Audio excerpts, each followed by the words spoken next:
शिवसेना राष्ट्रीय महाअधिवेशनासाठी कोल्हापुरात दाखल होणाऱ्या तमाम शिवसैनिकांचे करवीर नगरीत सहर्ष स्वागत।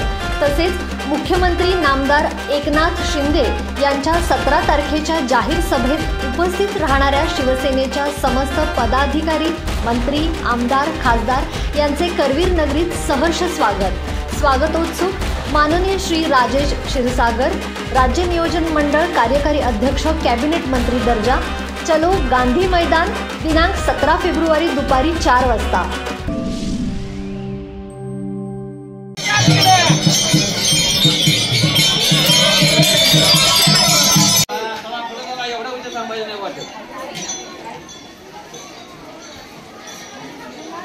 ग्रुपवर